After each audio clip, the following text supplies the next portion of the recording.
Hey everyone, it's Hiba, ILSR's Communications Manager, and I have Zach with me here. Hi everyone. Hey Zach, so you did the interview this week, interviewing Stacy Mitchell, who is a frequent host of this podcast. What'd you guys talk about? Yeah, so ILSR has been pretty busy these past couple of months. Stacy testified recently before the House Judiciary Committee about Amazon's monopoly power. We also released our annual survey of independent businesses. This time we surveyed over 1,000 of them.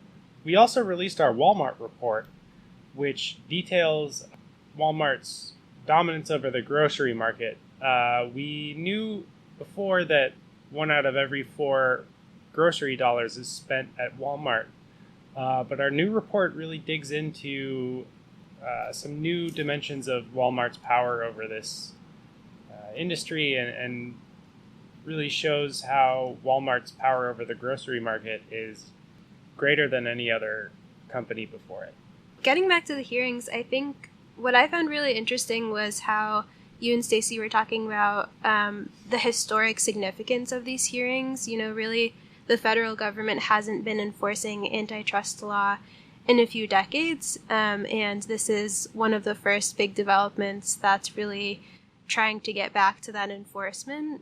I think that's super significant. And also, in watching the hearing myself, and you and Stacy talk about this, I noticed that the members of Congress were super well informed and had really sharp questions for the big tech companies that were testifying, which is great to hear, and also great because that's not always how Congress is. So that was encouraging. Yeah, that's right. We really do have an important moment in time now that lawmakers and citizens can use to help our country reinvigorate its antitrust enforcement. And it was really cool to be a part of that hearing.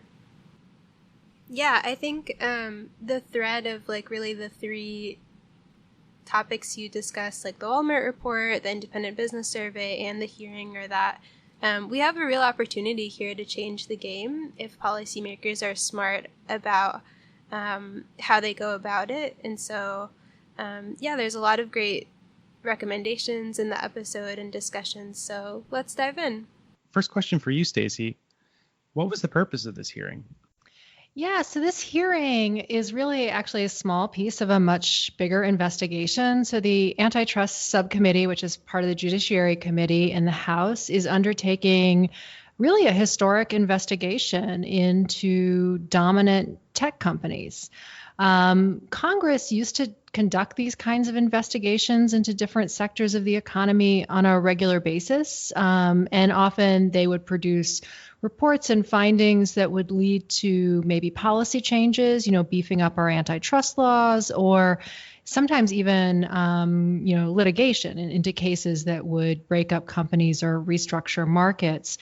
But Congress really hasn't done anything like this in decades. We really put, anti-monopoly on a back shelf. And the good news is that is now being resurrected. And so the Judiciary Committee is undertaking this months-long investigation into the power of big tech. Really looking to build kind of a comprehensive knowledge base about the size of these companies, what they're doing, what the impacts are. And by big tech, I mean, Amazon, Facebook, Google, Apple, these really dominant kind of gatekeepers in our economy. So this hearing was one part of this bigger process that we expect will lead to, a big report and recommendations, maybe as soon as the end of the year. So the hearing had 2 parts. The first part was the 4 companies, or representatives from the 4 companies were up there in front of the committee to answer questions. And then part 2 were a second panel of experts, including me. Was there anything noteworthy that you noticed about the hearing itself? I thought the most remarkable aspect of it was that many of the members of Congress on the committee were quite well informed about the business models of these companies. The questions that they asked really illustrated that they knew a lot and were probing the right kinds of questions. I think the other thing that was quite remarkable is that Amazon got a huge number of the questions. I mean, they had Facebook up there, and with everything that's been going on with Facebook, I thought there was a decent chance that the whole hearing would sort of end up being about Facebook or maybe Google. But I think Amazon maybe got more questions than anyone else, which was really interesting to see. The other thing that I thought was quite good about the hearing is that several members of Congress, including Congressman Cicilline, who chairs this subcommittee and is really leading the charge on this, asked questions or made statements that connected the power of these big tech companies back to their districts. So like sort of how does this matter to like real people, real businesses? Like how is this affecting communities? And I thought that was quite powerful and really useful to see that that's how they're thinking about this. Yeah, totally. I agree. So the hearing was a part of the bigger investigation that's going to take many months into the market power of big tech companies. What would you like to see the Judiciary Committee dig a little deeper into? We're obviously very much focused on Amazon in terms of our research and concerns. And I think, one area of questioning that the committee members had and that was really a big focus of my testimony was around Amazon's power as a gatekeeper and the fact that lots of other businesses now really depend on Amazon in order to reach the market. Amazon captures more than half of online shopping traffic in the U.S., which means, if you make anything or sell anything, increasingly you've got to be on Amazon's platform if you want to reach customers. And of course, they also have, a dominant share of cloud computing services. They're increasingly the interface for all kinds of smart devices through Alexa, their voice assistant. So they have all of this kind of structural power in the economy as a piece of infrastructure that other companies need. And a lot of the questions revolved around that. Some of the questions were about how Amazon uses data that it gathers from companies that rely on its platform to undermine them as competitors, to compete against them with a kind of built-in advantage. So one of the things that I'm hoping that the committee's investigation will uncover, and of course they can request information from Amazon that is non-public information, they could even subpoena information from Amazon. Some of the things that I'd like to see them bring to light are more details about the marketplace, how many sellers are on it, what is the picture of all of these sellers and how they're doing, more information about how exactly Amazon uses the data that it gathers from these sellers, how its algorithms work, how does it decide who gets the buy box, that is, who gets to be the default seller on the platform. And then information about the pricing and terms that Amazon has for sellers. In order to be successful on Amazon's platform, you really have to use fulfillment by Amazon. And we know that those fees have increased considerably in recent years. So actually documenting those cost changes, I think, is important. So those are just like a few things around the marketplace that I'd love to see the committee look into. All of those issues really point to the fact that there is a deep conflict of interest when you have a company that controls what other businesses need to access the market and then is also competing with those businesses and has a godlike view of everything that they're doing. That's just inherently problematic. So what I also hope the committee is going to do is release a strong report that makes some recommendations about the kind of policy change that we need to see. So Zach, I was curious if you had any big takeaways from watching the hearing. My job before ILSR was as a congressional staffer, and one of the things that was part of my job was trying to educate members of Congress about antitrust law and particularly Amazon. And I was also very struck by the fact that all of the members who spoke at the hearing seemed very well versed in Amazon's anti-competitive behavior. I was also very really encouraged by the fact that everyone who spoke just about seemed pretty keen to take on Amazon directly and didn't seem really afraid or inclined to kind of tiptoe around the issue, which is a big change over even a year and a half ago. I think a lot of these companies enjoyed the ability to do whatever they wanted under the last couple Congresses and presidential administrations. So, yeah, it was really good to see such hardline questions and courage from all the members of the Judiciary Committee. Yeah. I think one of the other things that's really interesting about this process in the committee is that it seems to be driving activity at the FTC and the DOJ as well. I mean, I think this focus from Congress on antitrust and the questions that they're asking in terms of like, okay, why have the enforcement agencies, allowed these tech companies to become so dominant and all along the way to continue to acquire other companies, unimpeded? Is everybody at the FTC just asleep in their chairs? That seems to be part of the question that Congress is raising with all of this. And, lo and behold, we see that the FTC has, launched a task force around, big tech. There are reports that they maybe have an investigation underway about Amazon. The DOJ says it's probing issues around big tech. I'm not holding my breath that either of those agencies, as they're currently configured, within this administration, are going to come forward and really fundamentally address these issues. Mm-hmm. But nevertheless, we're seeing some movement, and it's sort of a sign that hopefully Congress isn't going to continue to allow them to not take responsibility for what their job is, what they're charged with under U.S. law. Yeah, like you said, this is really how the political process is supposed to work. I, too, am not holding my breath, but I think you're starting to see little changes happening, at least in the House. In the past, I think the bias was to defer to kind of the technocratic expertise of agencies like the FTC and DOJ, but you're starting to see Congress kind of start to really do its job and take its role very seriously in a way that it hasn't before. And like you said, it's causing momentum on the agency side as well. Yeah. So we'll see. Obviously, the tech companies are really gearing up, but I guess I'm glad that we actually have a fight on our hands, which really wasn't true even just a couple of years ago. So that's great news. Yeah, totally. So there's a lot of focus on big tech's monopoly power lately, but monopoly power permeates our entire economy. That's one of the things that we noticed when we conducted our annual independent business survey. We asked over 1,000 retailers, booksellers, furniture and office supply dealers, and other types of business owners about the challenges that their businesses face. We came away from this survey with a lot of really interesting information. So, Stacy, can you tell me about the survey's findings this year? What stuck out to you?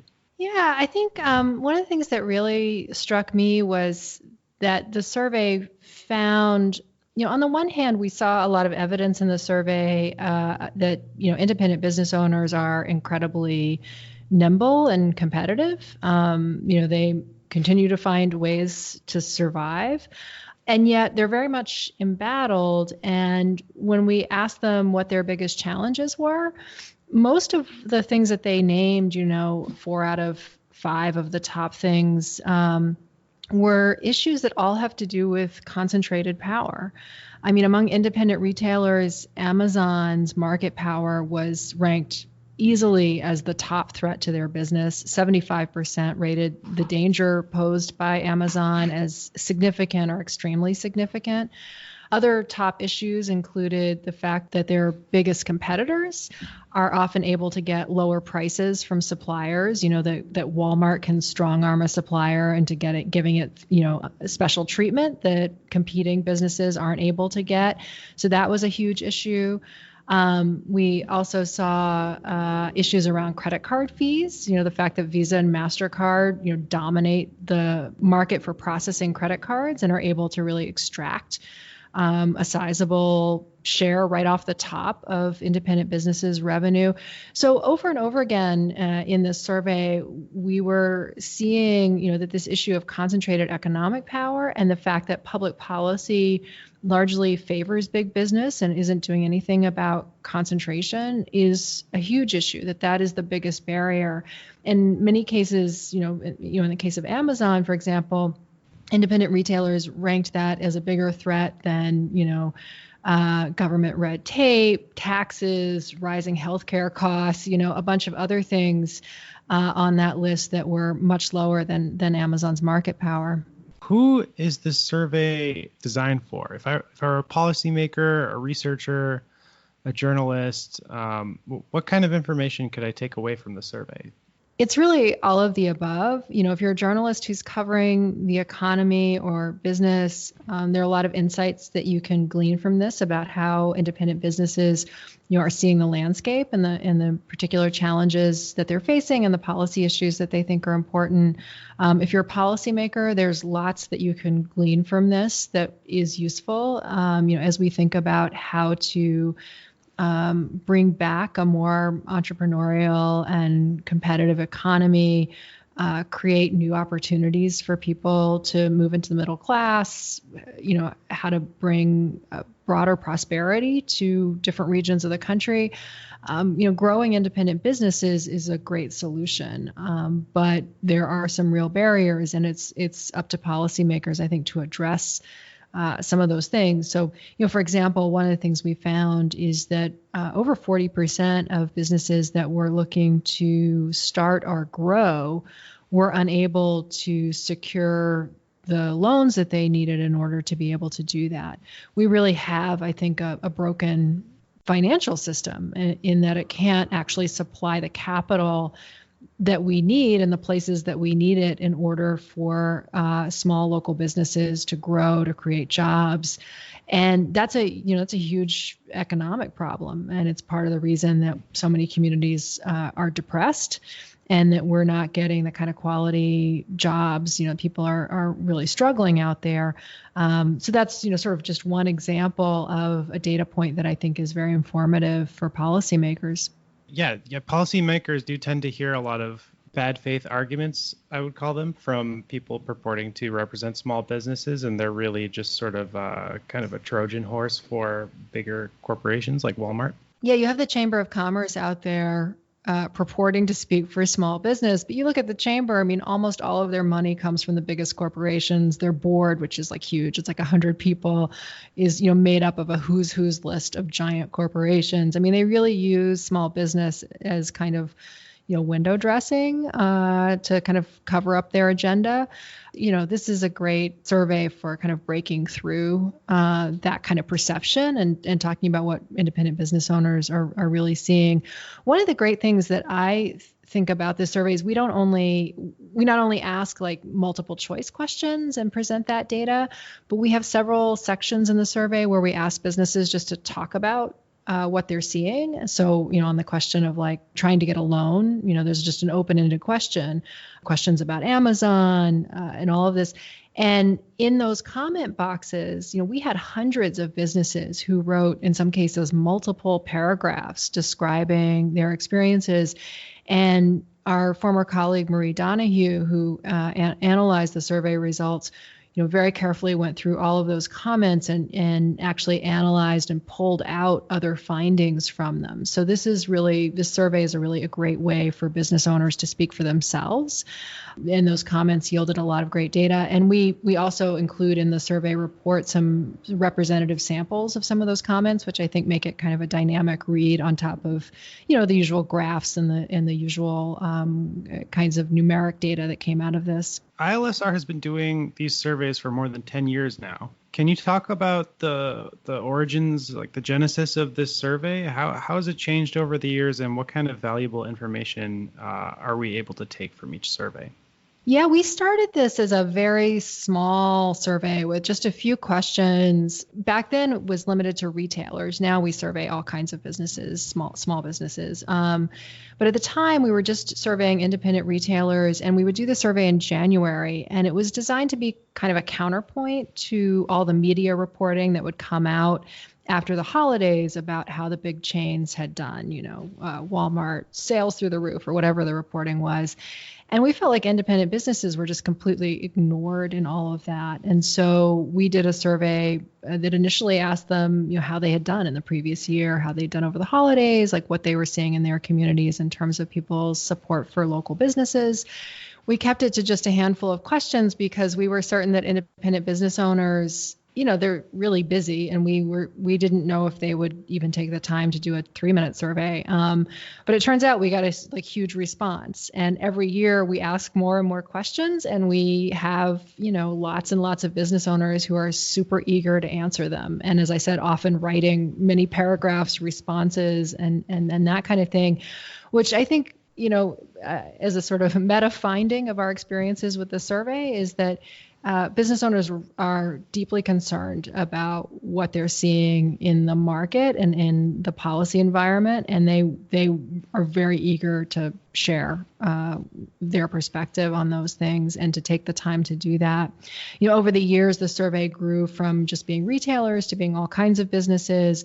We started asking more and more in-depth questions. We started probing these areas that we were particularly interested in. So we ask questions now about commercial rents. How hard is it to lease a space? Does it, are you seeing your commercial rent rates rise faster than your sales? We ask a lot of detailed questions about access to capital. So we ask businesses, have you sought a business loan in the last couple of years? And then tell us about your experience. And we find all kinds of interesting patterns in that data, particularly that local banks really matter and that the big banks are not serving the small business market very well. And we've asked more and more questions about Amazon. As Amazon has become a force in the economy, we've been interested to find out not only what do brick and mortar retailers think about Amazon as a competitor, but increasingly those same brick and mortar retailers feel compelled to sell on Amazon's platform. So what are they finding when they become sellers on the platform? So the survey has just grown, and every year we think, oh, maybe we're asking too many questions and we're not going to get a response, but every year we just get a flood of responses. Hey, it's Hippa again. Instead of our usual ad break today, we're bringing you a new podcast recommendation, as we do from time to time. So if you enjoy our podcast, check out Sustainability Defined, the podcast that defines sustainability one topic and one bad joke at a time. Each episode focuses on a different topic within sustainability and starts from square one, so no listener is left behind. The show includes thoroughly cited research and conversations with expert guests from organizations like National Geographic and Project Drawdown. You can find Sustainability Defined on iTunes, Spotify, or wherever you get your podcasts. Now back to the show. Finally, I wanted to talk about our Walmart report.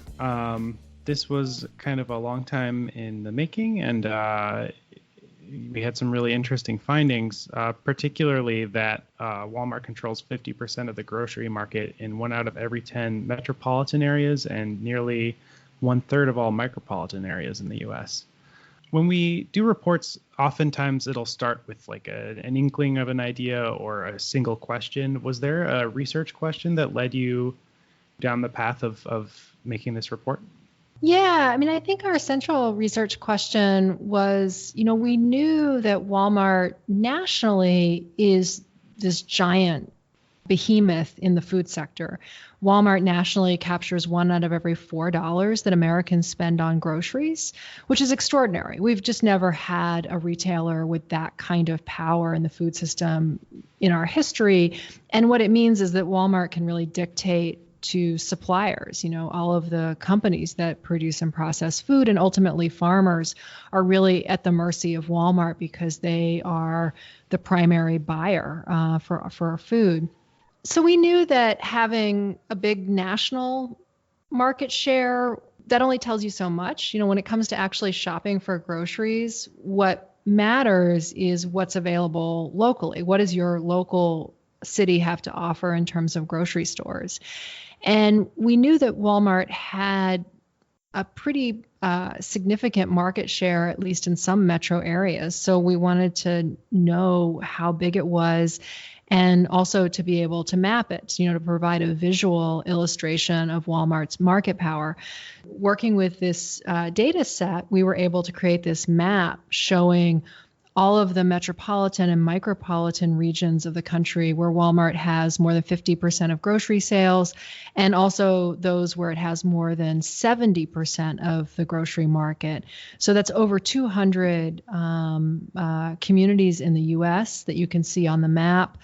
And just to say, a metropolitan area, I think most people know is a sizable city and its surrounding region. It sort of makes up what you might call a commuting zone or an economically integrated region. So that's a metropolitan area. A micropolitan area, many people are less familiar with, but that's the same idea. It's just that the central city is smaller. It's between 10 and 50,000 people. So it's kind of like a smaller version of a metro area. So how did we get to this point? What policy decisions led us down the path to Walmart's dominance over the grocery business? It's pretty striking to think about these places, in 38 regions where Walmart has 70% or more of market share. If you actually think about what that means on the ground in those places, for most people, you can't drive very far to get your groceries. I mean, you could, but most people want to be able to get their groceries multiple times a week and to do it fairly close to home. And so if you live in a metro region where 70% of the sales are going to Walmart has multiple stores, most people in that region are probably going to be living in a neighborhood where Walmart really is, in a reasonable sense, their only option, unless they want to drive across town. It is truly kind of monopolizing these grocery markets. How we got here is that, beginning in the 1980s, we chipped away at antitrust enforcement, and we began to allow companies to engage in practices that would have drawn antitrust scrutiny, just a few years before. Walmart is an incredible beneficiary of that change. It started out in Bentonville, Arkansas, and started growing within its region, in the 1960s and 70s. And then in the 1980s, Walmart really was able to sort of explode and grow across the country into the 80s, 90s, and 2000s. And it benefited enormously from the fact that at exactly that moment, we made these dramatic changes in how we enforce our antitrust laws. So to give you just a couple of examples, one of the changes is that we made it essentially impossible to bring a case for what's known as predatory pricing. So predatory pricing is technically illegal, but the courts have set this bar for proving it so high that effectively you can get away with it. And what predatory pricing means is when a company comes into a market and they sell goods below their own cost, they lose money in order to drive other competitors out. And this has been a consistent practice of Walmart's all the way along. It would come into these communities, it would sell groceries or health and beauty items below cost. You would have local grocers, local pharmacies that, they had to pay their bills at the end of the month. They couldn't operate in the red the way that Walmart could. And they would eventually go out of business, and then Walmart would raise its prices. We saw this, across the country. This was a thing that Walmart consistently did, but we no longer prosecute that. So Walmart got away with it. One of the other big changes was, we have this law on the books called the Robinson-Patman Act. It dates from the 1930s, and it was a law that was enacted very much to deal with the power of big retailers. It was enacted in response to an earlier grocery store chain called A&P, the Great Atlantic and Pacific Tea Company, A&P, which was, this dominant grocer back in the 1920s and 30s, never as big as Walmart is today, I should say, in part because as it began to grow and to dominate the grocery industry, Congress and the enforcement agencies stepped in, and Congress passed this law, Robinson-Patman Act, that says, if you're a big retailer, you cannot force suppliers to give you discounts that are not available to other competitors. So what you can imagine, sort of in the grocery situation, imagine that you're a supplier of some type of food product.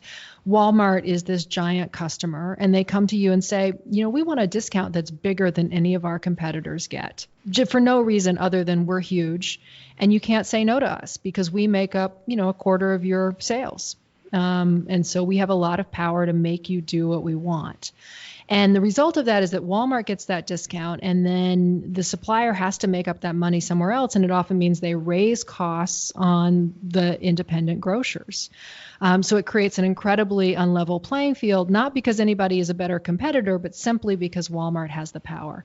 So Robinson-Patman Act, technically, again, that's illegal, but we really shelved that law and no longer enforce it. And so those are two of the biggest antitrust changes that allowed Walmart to grow to this kind of dominance. Then the question I have is, what can we do as ordinary citizens? How can we take the power back from Walmart and from, companies like Walmart?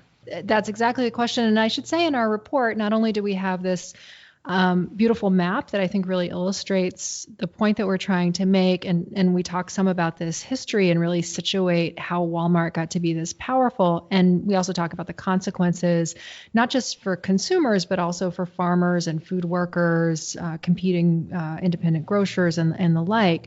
And then we outline a set of recommendations. One of those is that we need to vigorously enforce our antitrust laws. I mean, we need to recover these laws that are designed to create a fair playing field, and we need to bring those back.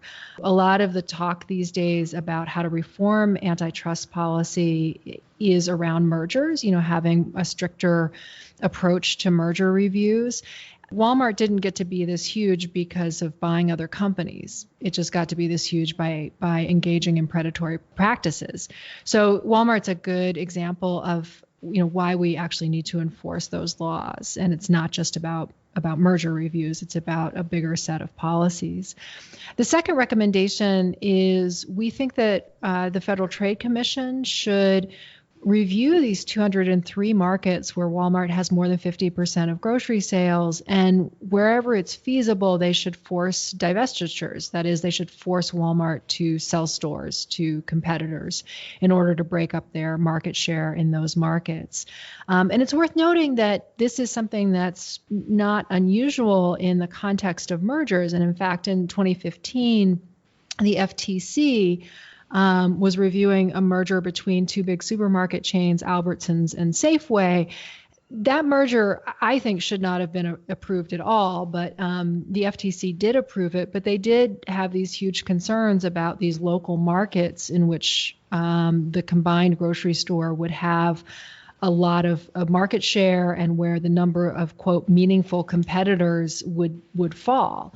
And so they required, that some of those stores be sold off in order to approve the merger. So what I'm saying with all of that is the FTC has basically provided the logic for why they should go in and do this in the case of Walmart. And then the last thing is that, in addition to checking Walmart's power, we also need to support the growth of independent grocers. We know that one of the biggest challenges for independent grocers that want to expand or open a second location or new grocers starting out is access to capital. It's really hard as an independent business to get approved for a loan. It's especially hard if you want to go into a lower income community or into an underserved rural area, exactly the places where we really need new grocery stores. And so we make a number of recommendations in the report for how to expand access to capital for independent grocers. Thank you very much for coming on the podcast, Stacy, and we'll talk to you soon. Thanks, Zach. It's been fun. And thank all of you for tuning into this episode of the Building Local Power podcast from the Institute for Local Self-Reliance. You can find all the links to what we discussed today, including the Independent Business Survey and Walmart report, at ilsr.org on the show page for this episode. That's ilsr.org. While you're there, you can sign up for one of our many newsletters and connect with us on social media. Finally, you can help us with a gift that helps produce this very podcast and produces original research on the way that monopolies are impacting our economy. Once again, please help us out by rating this podcast and sharing it with your friends on iTunes or wherever you find our podcasts. This show is produced by Lisa Gonzalez, Hiba Murray, and myself, Zach Fried. Our music is Funk Interlude by Dysfunctional. For the Institute for Local Self-Reliance, I am Zach Fried, and I hope you join us again in 2 weeks for the next episode of Building Local Power. Thanks all.